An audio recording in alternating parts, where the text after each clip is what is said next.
Hey, how did that vampire get everyone sick? He was coughing on them. Hey, shh.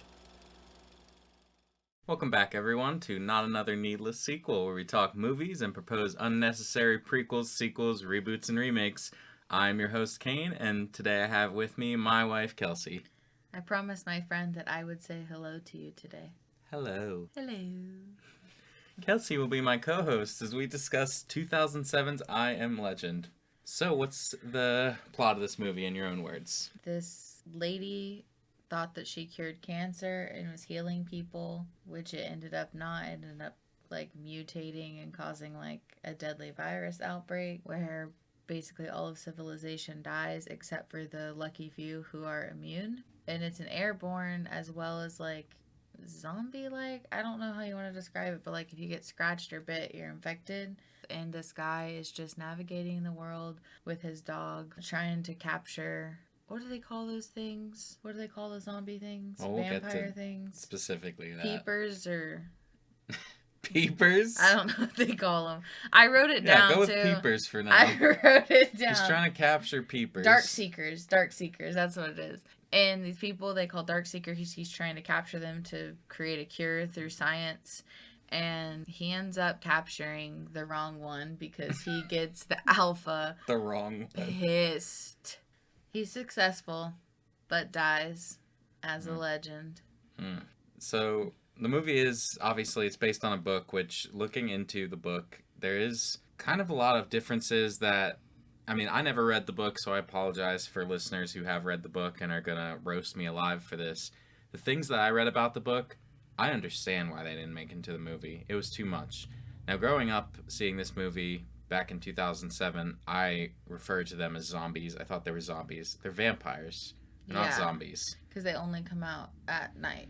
Yes, but the Or in the book dark. goes into more of that. The book covers they can talk, they don't like garlic, they don't like religious symbols. And I think these things would have looked a little silly in this aspect of him in this city alone.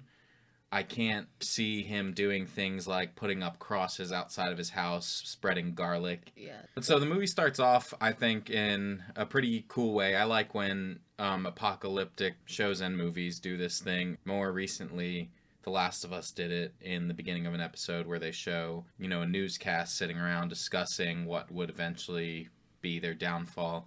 And the doctor is talking about how she has reversed the cancer in people to make it help them.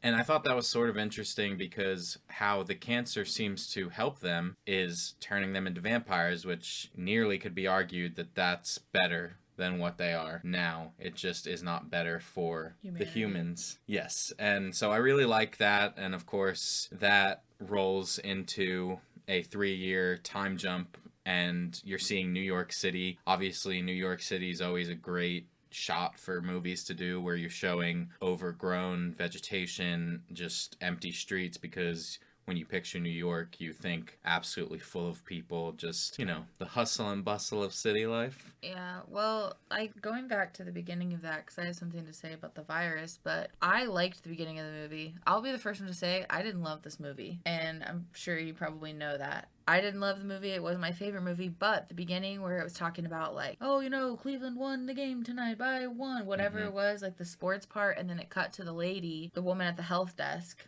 which I thought was super captivating because I didn't know. I had seen this movie when I was younger, but I can only remember one part, which is why I had avoided it for so long because I don't do animal death in movies. But she asks the lady a question. So you have actually cured cancer? And she says, yes, yes, yes, we have.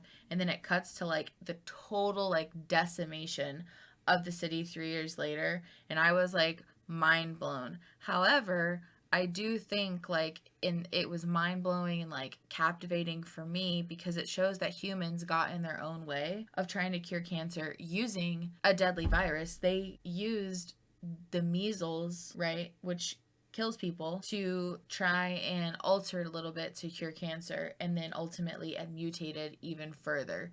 So instead of killing people, it turned them into vampires because the virus was trying to find a way to survive. Oddly enough, in the book, they also discuss that there are some that go past a point of return where they no longer can control their hunger and they can't be brought back. And then there's other ones that talk. In the book, actually, somebody sneaks into his life, basically pretending to be a surviving human, and it's actually a vampire.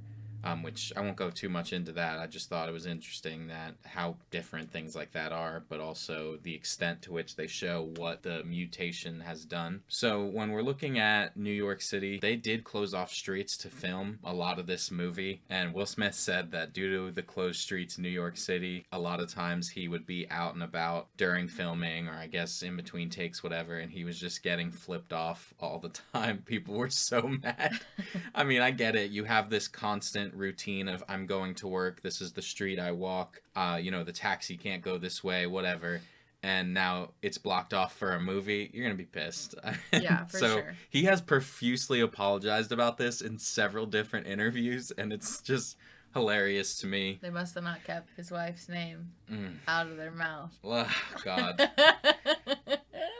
Before all that, this was Will Smith's golden years where he was just in every movie for a little while there. So 3 years later, like you said, New York City's absolutely decimated. He is hunting a deer. He's in a car. I don't remember the car. They show he's like in a brand new sports car. I mean, you figure he has his take of any car in the entire city.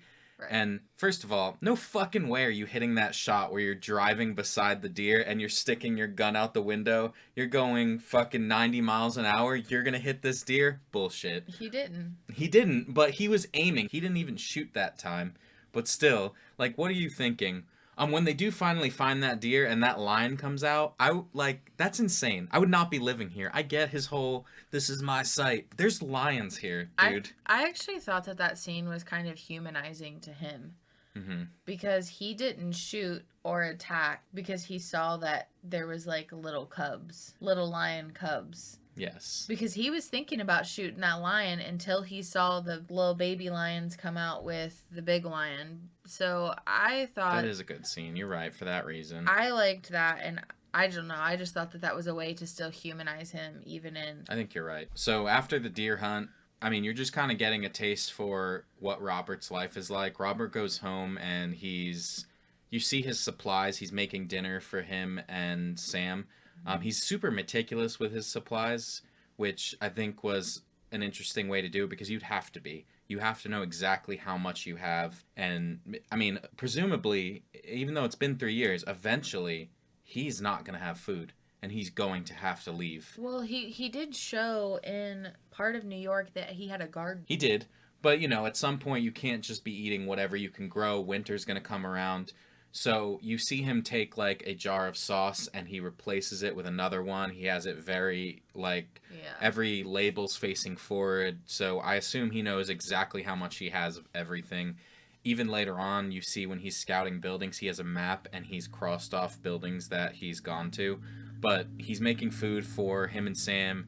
You kind of see, again, just their routine of how they do things. And, I don't know. I also thought at this point of the movie, I was still like, well, who is he? We didn't see him in the beginning. And then we saw him on the cover of Time magazine. So you're like, well, I guess he must be kind of important. But at this point, if you've never seen the movie, obviously I knew who he was. But if you had never seen the movie, you're like, well, who the hell is this? Like, why am I watching him? Yeah, why is this one guy still here? What is he doing? And he's watching old reruns of the news. Yes, and that was something, I'll talk about this a few times as we go through the movie, but that's something I absolutely loved about this movie is the focus on what has become of him and his mind in this kind of environment. That's something I've talked about to you before about why I really loved the Walking Dead TV show, because I don't think it's a show about zombies. It's a show about how people are reacting to this situation, how they're living in this situation.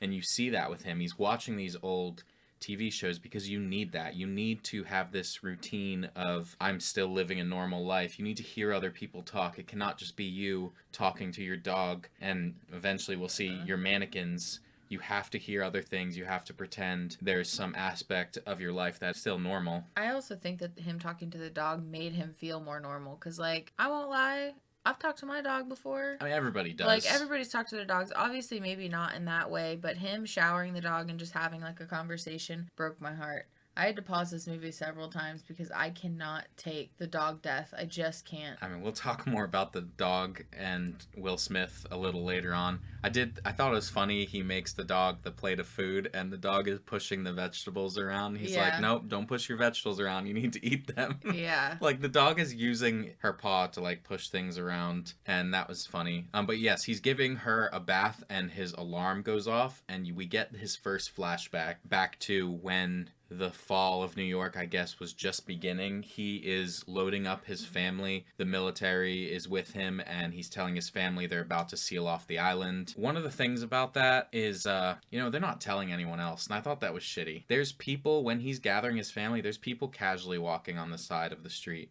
Granted, a radio broadcast comes up moments later as they're in the car, but it's just one of those things like, oh, the government gets the first... But do you know what I don't understand about that? They're saying that this virus is airborne, right? Mm-hmm. Why would they allow anybody off the island?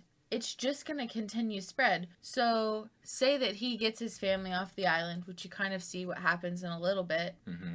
It's spreading to the rest of the country. Yeah, I mean, there's... It makes no sense. Yeah, I don't know exactly how it went for the rest of the country. That comes up a little later. But they're not telling anyone early. They're just rushing around. He's getting his people. Also, his actual daughter plays his daughter in the movie. Willow Smith plays his daughter. And she can't read a room for shit. You can see your parents are upset, and you're like, look at this butterfly. What about my presents? Shut up. Do you see this? It's Christmas. Yeah, do you see what's going on? Just hold your puppy and shh. Yeah, and that too. You have a puppy. What else do you want? You got a puppy. You have a puppy. He's perfect. That puppy, actually, now that I'm thinking about it, was probably for Christmas, but they couldn't leave that behind because they left the rest of her presents. Yeah. I mean, why else would she have a brand new puppy right there, close to Christmas? I'd like a brand new puppy. Will you get me one?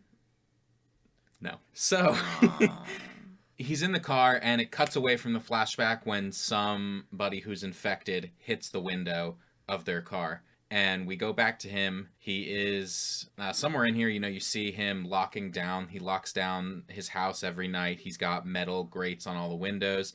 And he's sleeping in the bathtub, which I thought was weird because why are you in the tub? You have it all locked down. And also he wakes up in bed. So, like, at some point he got up and went to bed.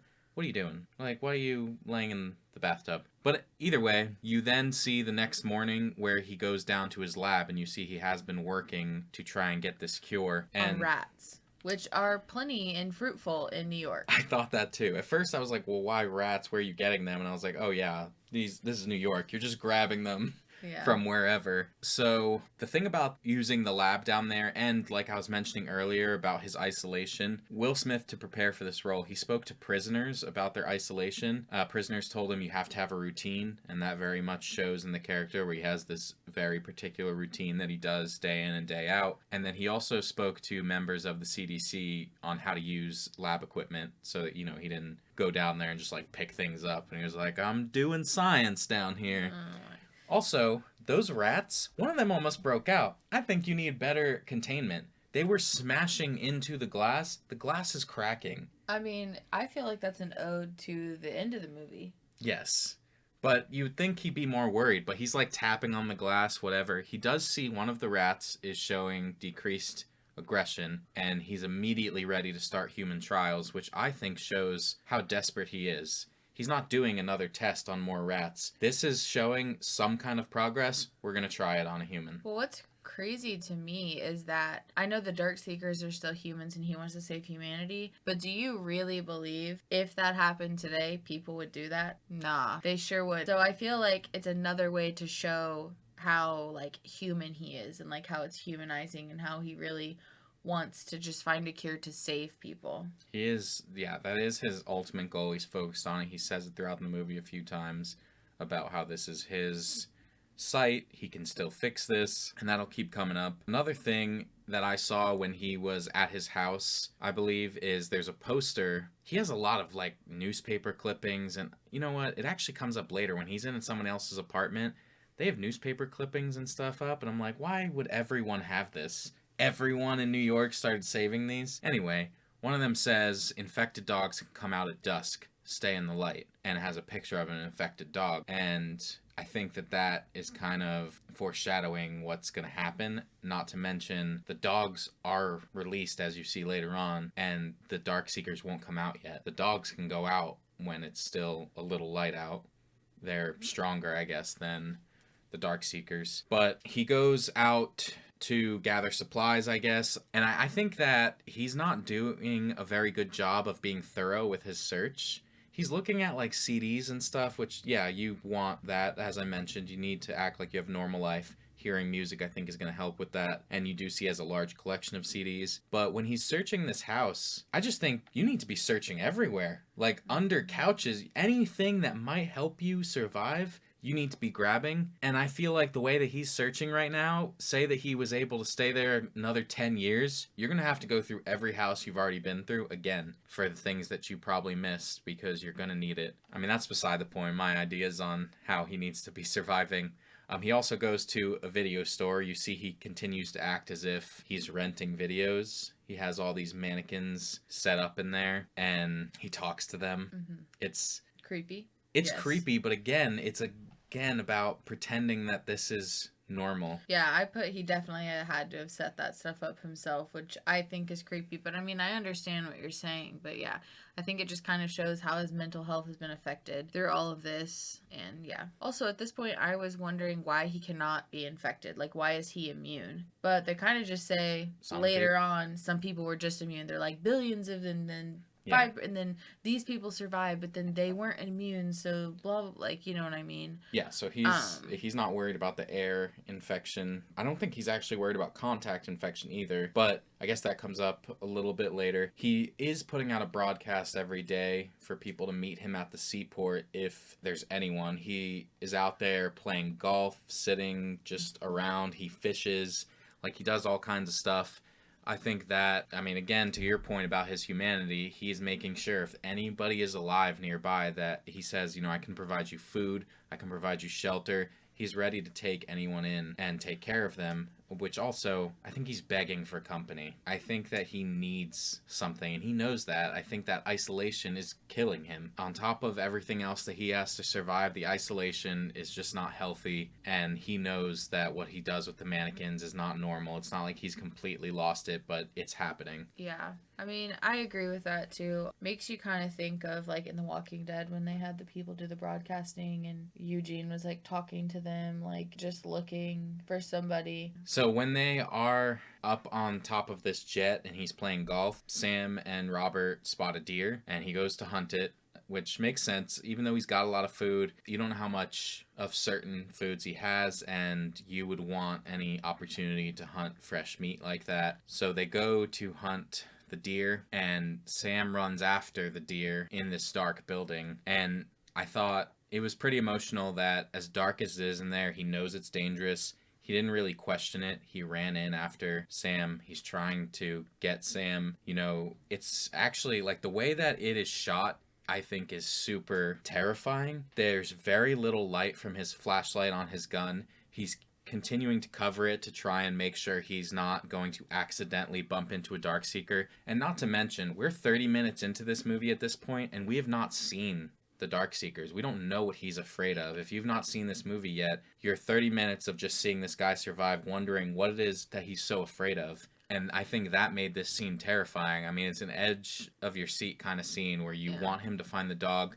You don't know what's going on. Why is he so worried? And then he does see a bunch of them just gathered in a room. I guess they can't do anything when it's dark out, so they're just standing in this room panting. That was terrifying. It looked like something out of Silent Hill. Yeah. The CGI on them makes them look a little weird like that, which I guess is kind of part of it. He sees Sam underneath a desk, and he goes to escape, but he kicks something. Something makes a noise. No, he hears one of them eating the deer, and he turns to that one.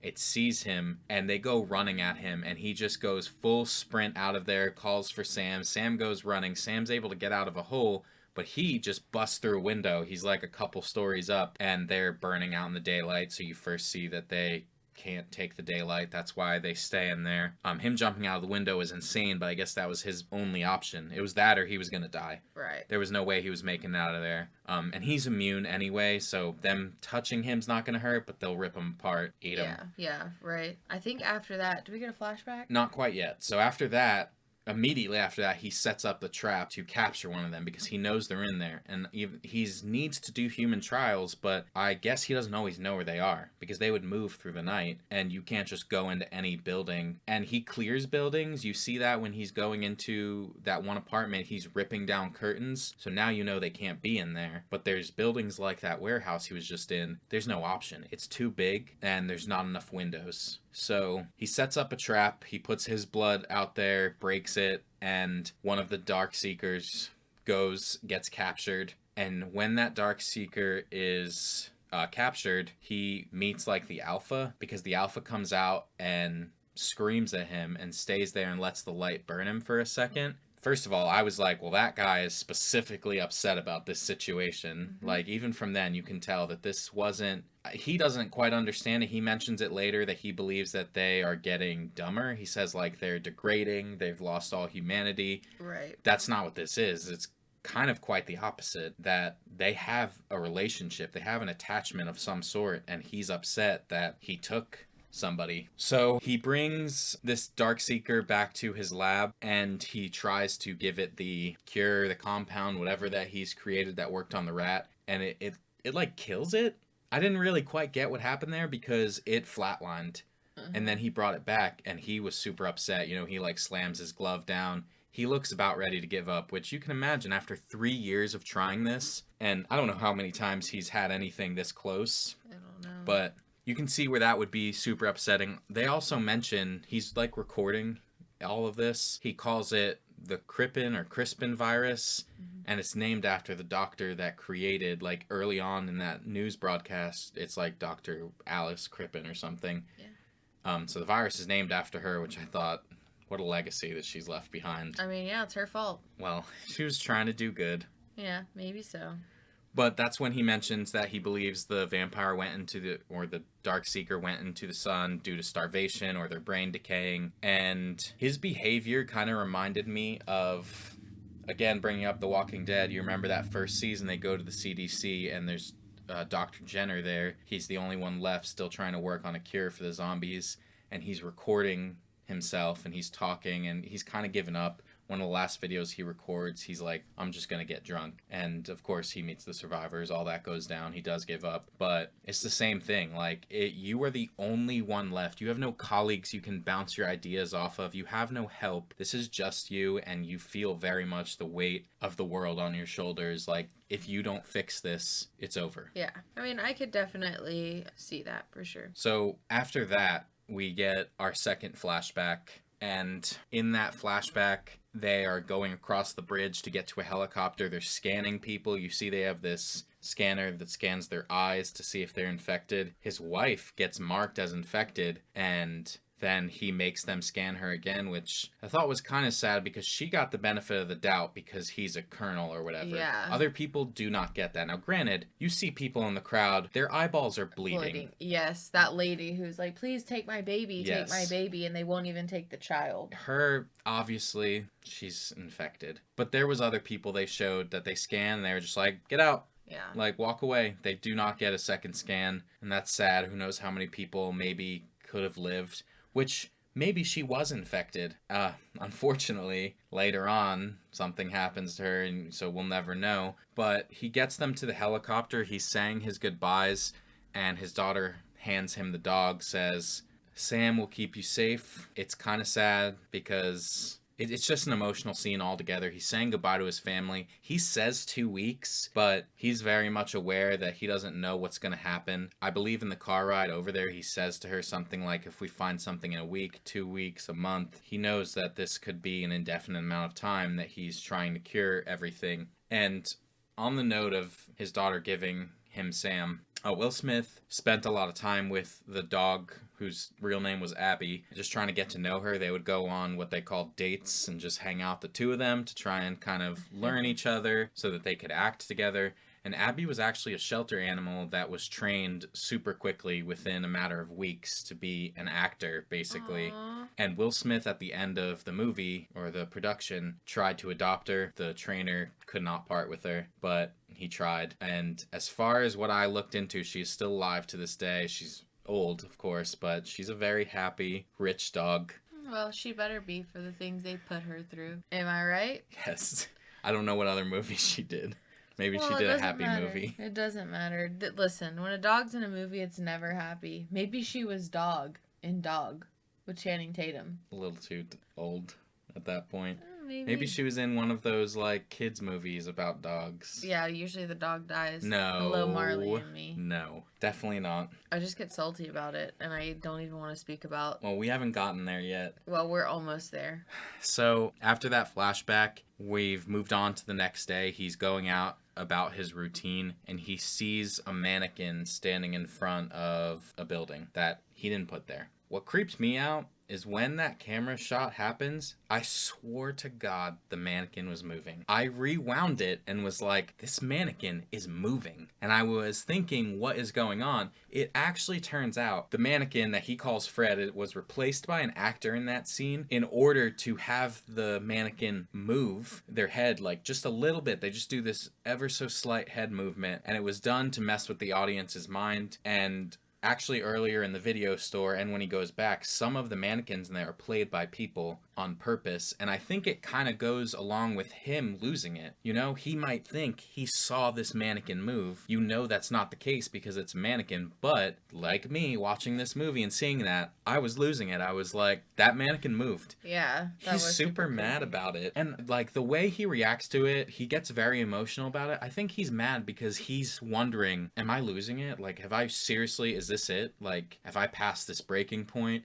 Did I move this mannequin? Or am I imagining this? Unfortunately, the mannequin was a trap set by the Darkseekers, the very same kind of trap that he set for them, which again shows that they are intelligent. Yeah. Because for they sure. were able to produce the exact same trap, either based on their existing knowledge or just off of seeing what he did. And it captures him. When it pulls him, it smacks his head against the ground, so he passes out. When he wakes up, his watch is going off, telling him, I believe that he has 2 alarms on his watch. One tells him like the sun is starting to set, Yeah. and one is like, you have to lock the doors. Like, this is it. And you can see earlier in the movie, he's looking at an almanac, I believe, to see when the sun is supposed to set and all of that. He wakes up. Sam is still there trying to get him down. He is able to cut himself down, but he falls and impales his own leg. And so he can't get away. He is scooting himself backwards towards his car. And the Alpha Darkseeker comes and releases the dogs to attack him. He has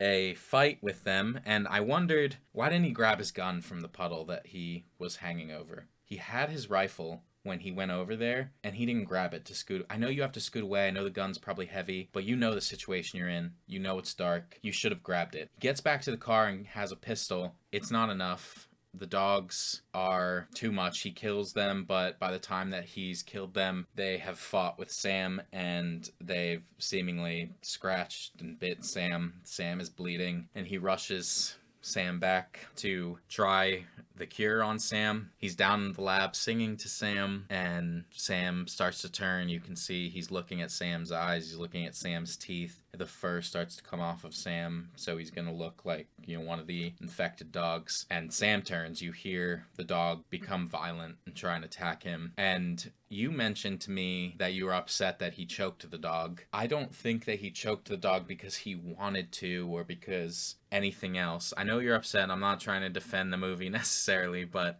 for everyone out there that's seen this and just couldn't handle that specific scene, I fully believe that him choking the dog was because he could not bear to look at Sam. If he had used a gun or a knife, you have to look. You could hurt yourself. You could shoot your own hand. Might as well die at that point. I don't even care. I believe the entire time he's not looking down. He nearly could have died because he wasn't paying attention to how he was doing it if he was going to kill her correctly. But he couldn't bear it. You can see the emotion in his eyes. It's a terrible scene. It's his only friend. It's been his only friend for 3 years. Not to mention, this is all he has left of his family. And I mean, I did stop the movie at this point. I'm not sure I could handle... I've never seen a movie in theaters where they had an emotional animal death. I believe the only two movies I've seen with emotional animal deaths were Marley and Me and this. Old Yeller.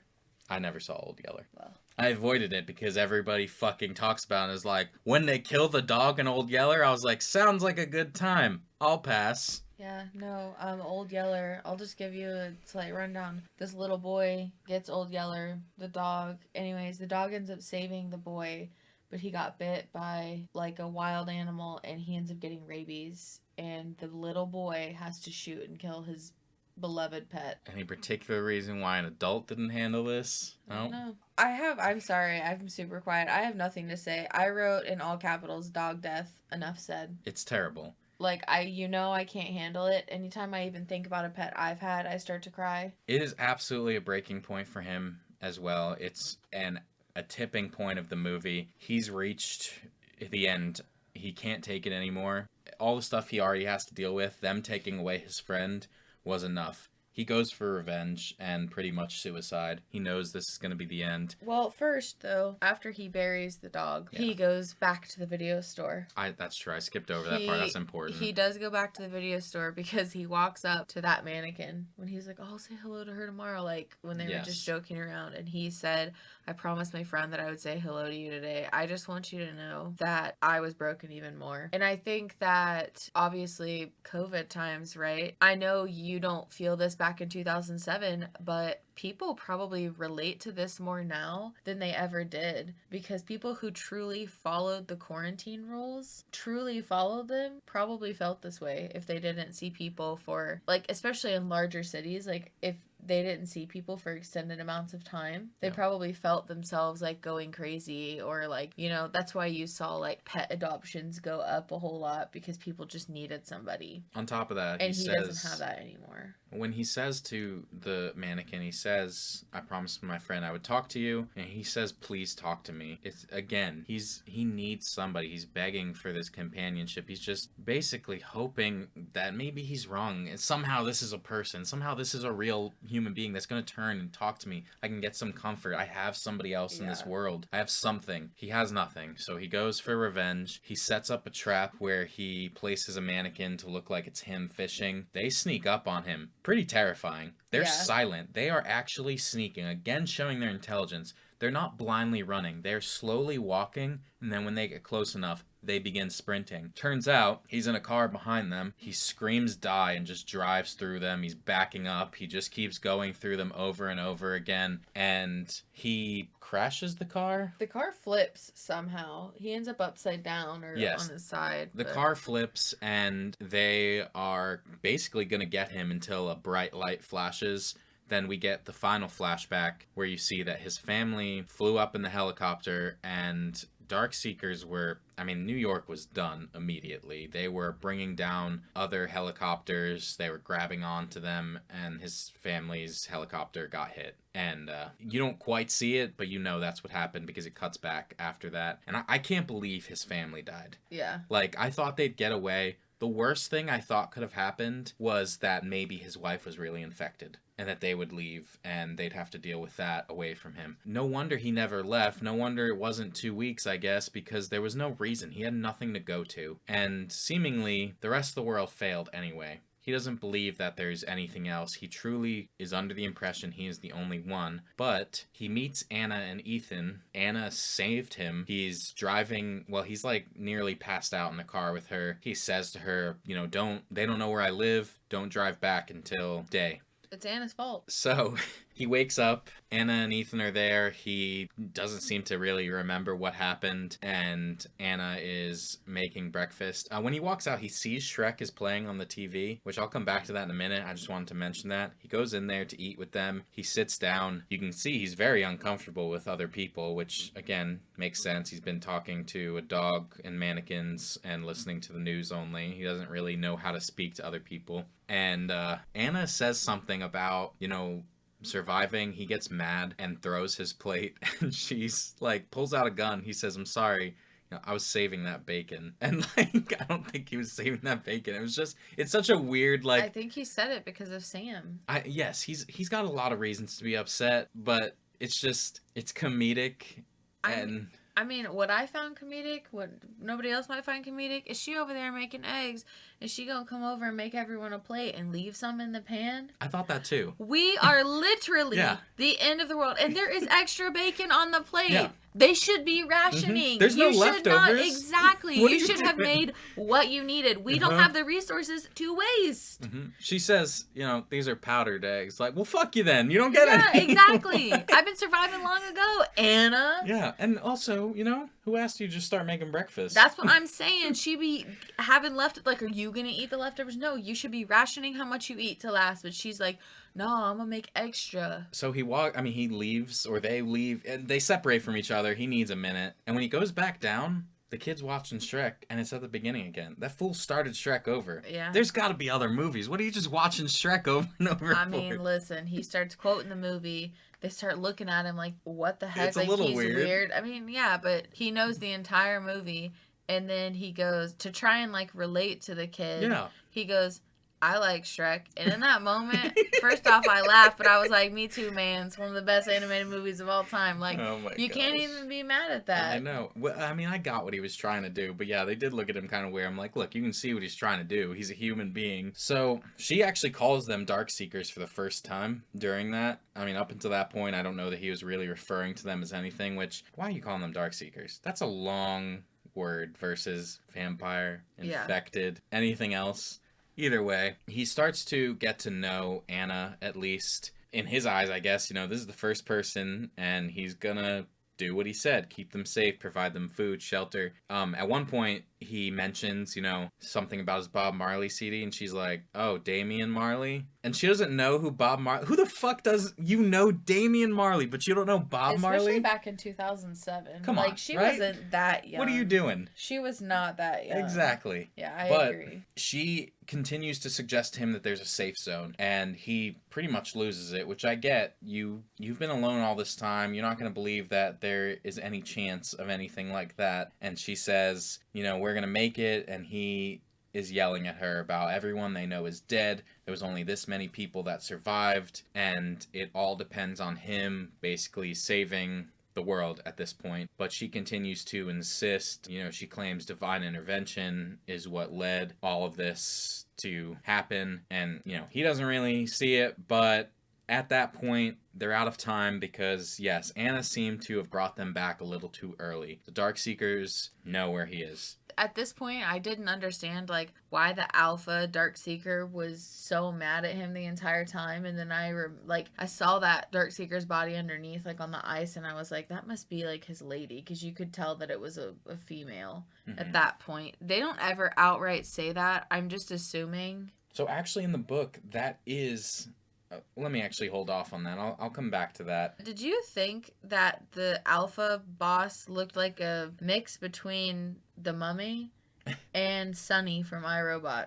So definitely the way it would open its mouth, it was the wider than Mummy. normal, which looked like the Mummy. And then, yeah, because their skin is so smooth, like iRobot's supposed to be like that, I actually wrote down that I thought the CGI didn't look great. Granted, it's 2007. I agree. But yeah. maybe practical effects would have looked better. But originally they had planned to use makeup and prosthetics for the Darkseekers, but the crew said that they looked like angry mimes. And so, which, if they're trying to give them this pale skin, I imagine they just painted on the white too thick, and then they were like, huh? And it just, they're Not like, good. it's creepy, but it's not what we're going for. It doesn't look like a vampire or anything like that. So they're fighting off the Darkseekers. You see, he kind of had a setup outside, which like blew up all these cars. They were all just rigged to explode. He had lights. It doesn't really stop them. There's too many of them.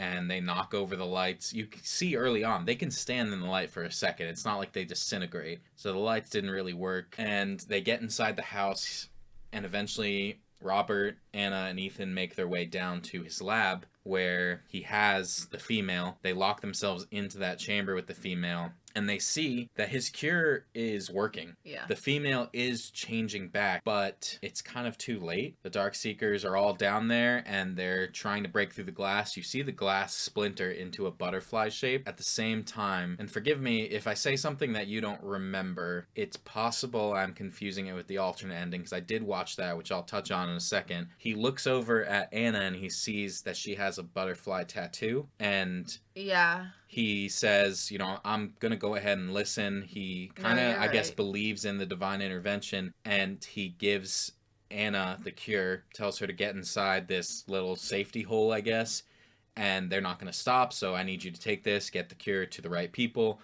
And he gets a grenade and he runs just into the glass at the same time as the Alpha's running into the glass. They collide and it explodes. The first thing I thought when I saw that is the absolute sight that Anna must have come out to. Yes. We're talking chunks of people. She must have covered Ethan's eyes and been like, holy shit, do not look. I get he had no choice, but Jesus. I know. Yeah, she's coming out to a bloodbath. It's gonna be horrible in there. I don't even know how she's gonna find her way out. Anna and Ethan, you get an epilogue where they did make it to this safe zone. You see them get invited in, and she says, something about this was his legend or whatever.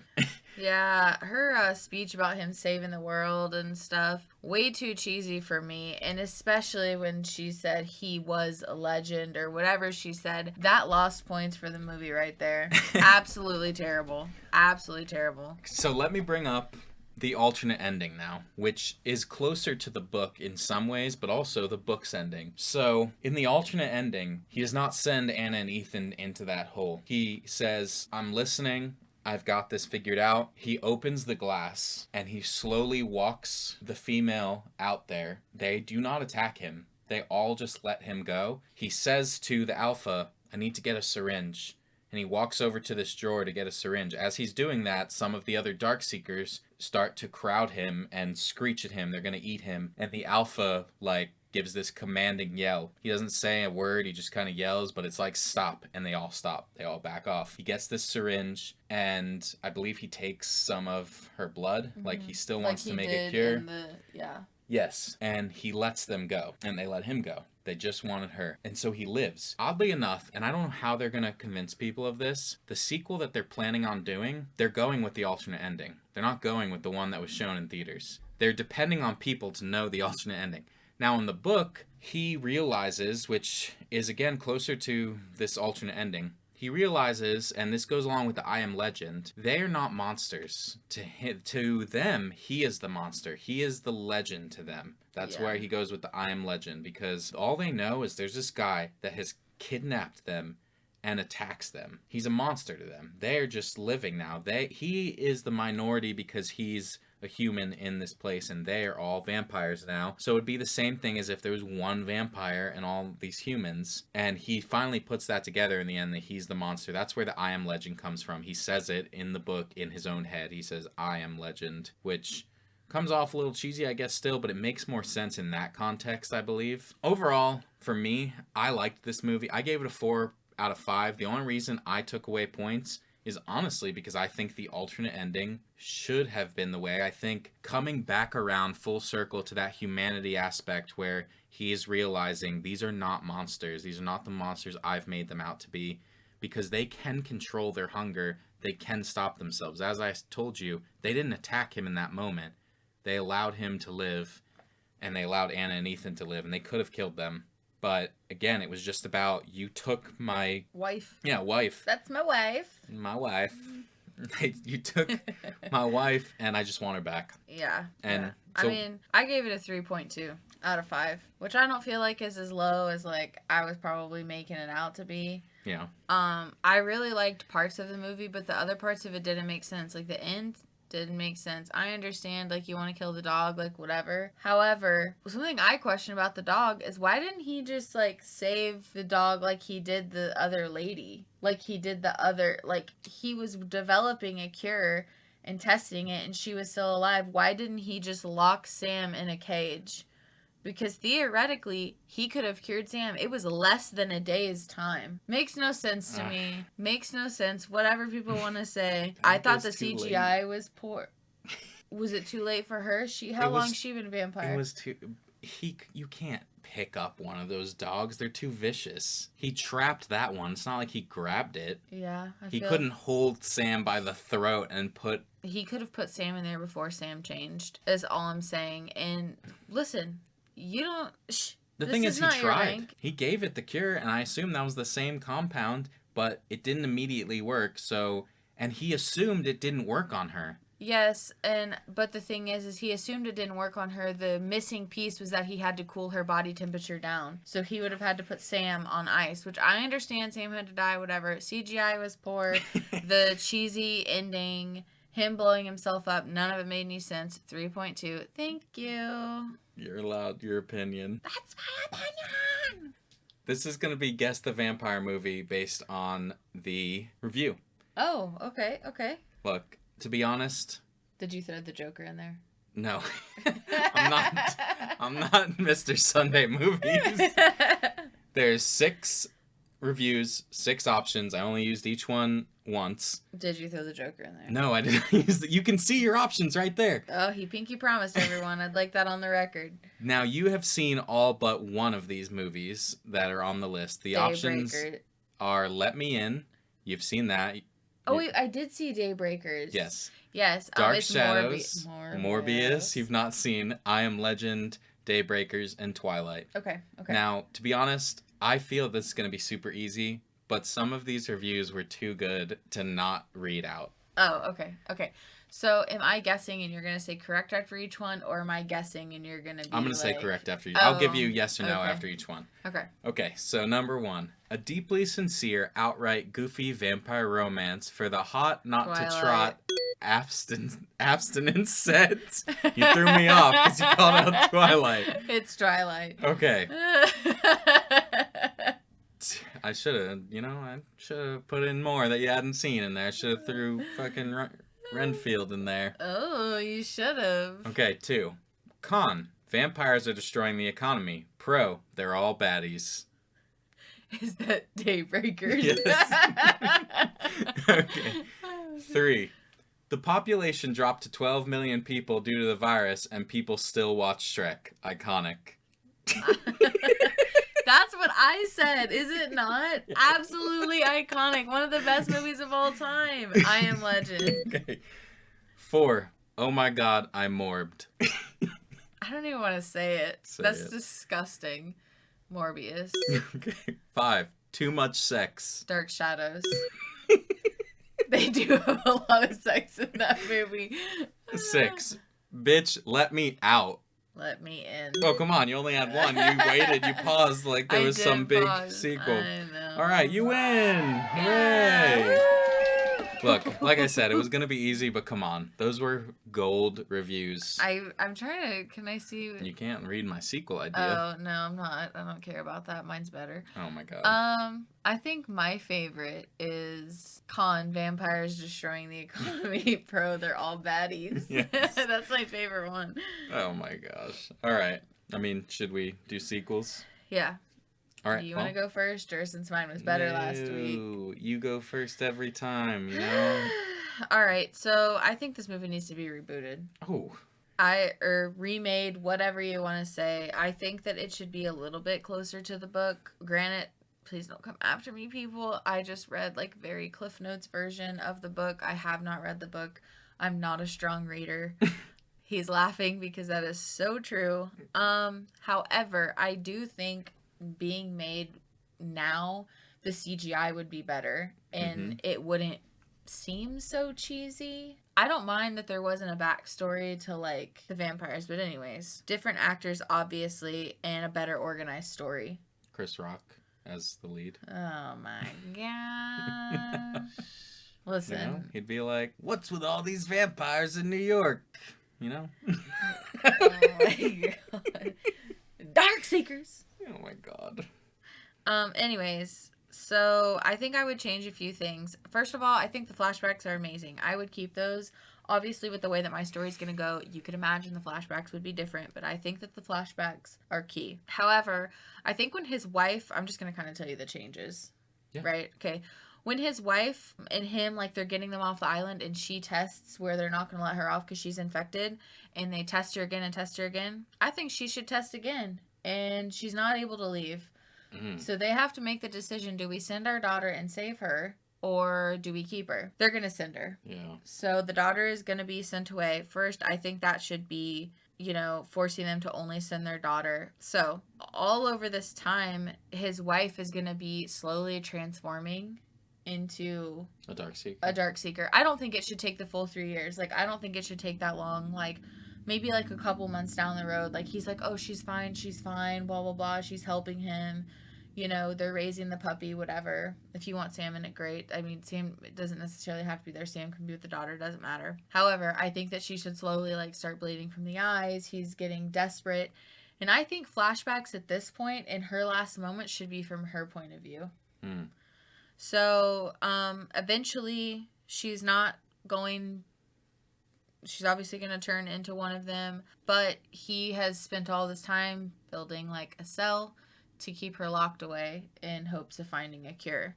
However, you did mention that some people were too far gone. Yeah. They were unable to be cured. Keep that in mind. So, like, if you keep with the alpha male, like, he's going to test, the alpha male's still going to try and attack, blah, blah, blah. So he does realize, I want to keep that to the book, where he realizes that the alpha male was only attacking because he took, like, he is, like, the monster, right? And notices, like, he's just trying to save his woman. They have respect. He draws the cure. He realizes, you know, like, this is helping her. She's getting better. However, when he does try and think about saving his wife, he does notice some differences, and she's too far gone to be saved. And so he has to decide whether he's going to just release her and let her be, or if he's going to kill her. And I personally think that should end on a cliffhanger, and the viewer should decide what he did. Oh. Leaving the possibility for a sequel. Yeah. Like, whatever. Viewers can decide what they want. Kind of like Inception, you know, the twisty tabletop. Like, was it faltering? Was it not? Kind of a thing. And he is going to eventually meet his daughter as a grown child. But yeah, that's my idea. Okay.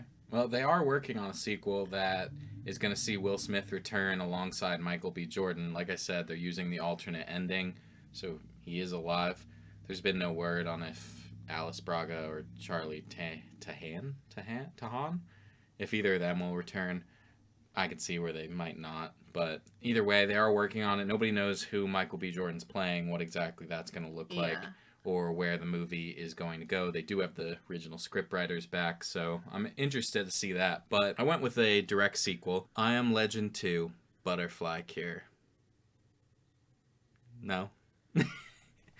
I wish people could see my face right now. Well, people can't. We're not doing video. You know, I can explain what my face just was. Nope. Anybody know that meme with that little blonde girl sticking her front teeth out, just when looking they tell like, her they're going to Disney? And she's just like, yeah, that's exactly what I just looked like. I Am Legend 2, Butterfly Cure. Anna and Ethan are settling into the safe zone. I went with the original ending, the one that was played in theaters for millions. I did not go with the ending that some people looked at on the DVD copy. Okay. Anna and Ethan are settling into the safe zone when they finally get a chance to explain to the leadership what happened in New York City. They have a few scientists there in the safe zone, but they don't have anybody matching Robert's expertise. You know, you see on that Time magazine, he's a virologist or something like that. Like, it does seem like this is kind of his area, and they need more information if they can hope to utilize a cure based on just the single vial that they have. You know, they can't mess it up. They only have that single vial. So a small group is formed for Anna to guide back in to New York City, into Neville's safe house, to see if there's anything left they can use. You know, any files, computers, anything like that where they can get a little more of his research, his recordings, whatever. They know it's a suicide mission, but they don't really have a choice. They're still stuck with nothing. They don't really know what to do with the vial. They're worried that they're going to mess it up, and they only have the one shot. So upon arriving back in New York City, things go wrong as the Darkseekers attack them. Finally, a Darkseeker goes to speak with Anna, so I do want to give them the ability to speak, which I mentioned to you in the book. They can speak. And this Darkseeker realizes that Anna was there during the attack on Robert's house. So the group learns that Robert had missed the Darkseekers are, not becoming less human because, he thought they were decaying. That's why they did that. They realized the Darkseekers are becoming more human, that they can talk now. They're forming new structure, new society, that kind of thing, because this is just how life is going to continue for them. They know they've changed. They don't know a way back, but they're not just going to stop living. So they explain how they see the humans as monsters now. The Darkseekers are telling Anna, we didn't want this to happen. We just have seen that Robert was kidnapping us as far as we were concerned. They basically go that whole angle of explaining how Robert was this monster to them, and that's the only reason all of this happened. That's why they attacked them when they arrived back in New York, because they just saw more of the same. They were going to be attacked by these people. So Anna has to negotiate peace between them and some of the more volatile members of her group who are just like, these are monsters. We just need to put them down. We're not here for this. We need to get this information and leave. Ultimately, I think the humans would betray the Darkseekers and try and just take them out instead of trying to make peace. I'm thinking sort of what we saw in maybe one of the Planet of the Apes movies. I was literally thinking that is so Planet of the Apes, and the Alpha Darkseeker is Caesar. Yes. Golly, I'm good. So they claim that they can't be cured. There's no reason to do this. We're going to kill them. Eventually, basically the humans are all killed with the exception of Anna. And Anna is guided by the Darkseekers to peacefully search Robert's safe house and head back to the safe zone with the promise that she's going to return to them with a cure. And so, I kind of brought it back to New York City. You can get a lot of the same fear. You kind of lose out on the solo survivor mentality, but you get now a perspective from the Darkseekers that maybe you didn't get before. Yeah, I like it. Not as much as mine, but I like it. Yours doesn't even have a title. It's just called I Am Legend. It's because it's like a direct remake. It's not a sequel. You're right. Okay. Remember? Yes. What do you say in the beginning? Sequels, prequels, reboots, and remakes? Yeah. Get out of here. It's a remake. Or a reboot. Whatever you want to do. Whichever. Yeah, I mean, obviously mine, because that's the better option. That's what they're going with in real life. No. So thank you for so you cheated. This is what they're going with in real life? No, not that. They have not released a script. If this is the script that they're doing. Okay. Did you hear Michael B. Jordan in my script at all? I was just saying, you said you went with what they're doing, so... They're going with the alternate ending. Get out of here. All right. Thank you for making it this far. We hope you enjoyed, maybe even enough to share our show with someone. Leave us a review and come back for more next week. If you'd like to vote on whose sequel idea was the best, come by our YouTube channel for the polls, or let us know your idea with a comment, tweet, or you can reach us at needlesssequel@gmail.com. Links, as always, will be wherever you are listening. All right, be easy, everyone. We will see you next week. Okay, bye.